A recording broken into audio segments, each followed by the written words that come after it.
Um, I remember the route, remember the play. That's about it. Did you like black out? Like what happened? Um, I never went unconscious, but yeah, I don't remember it. What was what was the next thing that you do remember? Um, just basically there was like a 45-minute window that I don't remember. I remember being in the locker room. Was the first thing.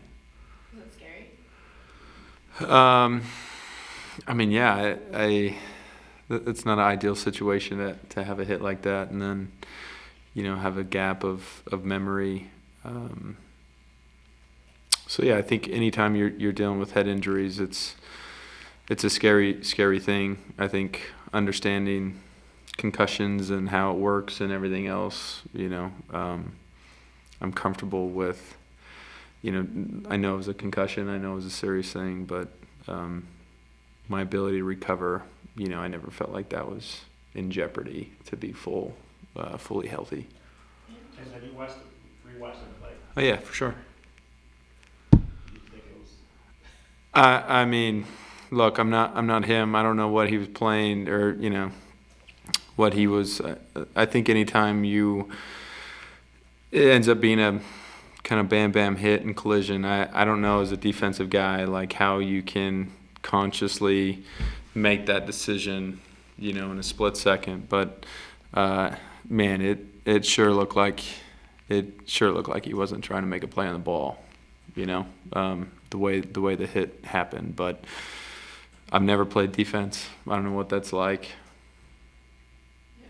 Did he reach out to you? No. Symptoms lingered for a while? Well, I do think that there are degrees and levels of concussion. Obviously, this was a fairly significant one.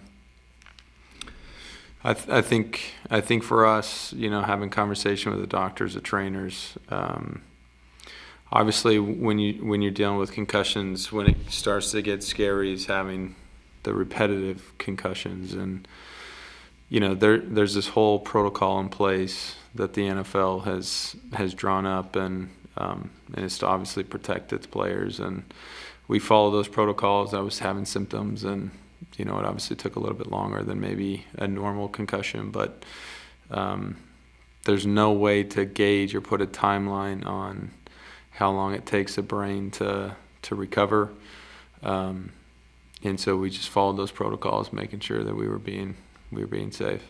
What symptoms were you dealing with? I think the biggest thing was obviously the pressure in the brain, headache, and that lingered for several weeks. And then I was having some sensitivity to noise. Those were really the main things. There was some fatigue and stuff like that. But aside from that, those are really the main ones that lingered. Yeah, I think the easiest way is you have a headache, so you have a little bit more pressure that's on different sides of your head or in different areas of your brain. Mine was in the back of my head, and so I think it's just another way to describe a headache. That's what I would say. So what was it like just to get back out on the field last time? Was that? No, look, I felt great. Obviously, there was extenuating circumstances, and so I think that the coaches were trying to be cautious of what I was doing and everything else. But I think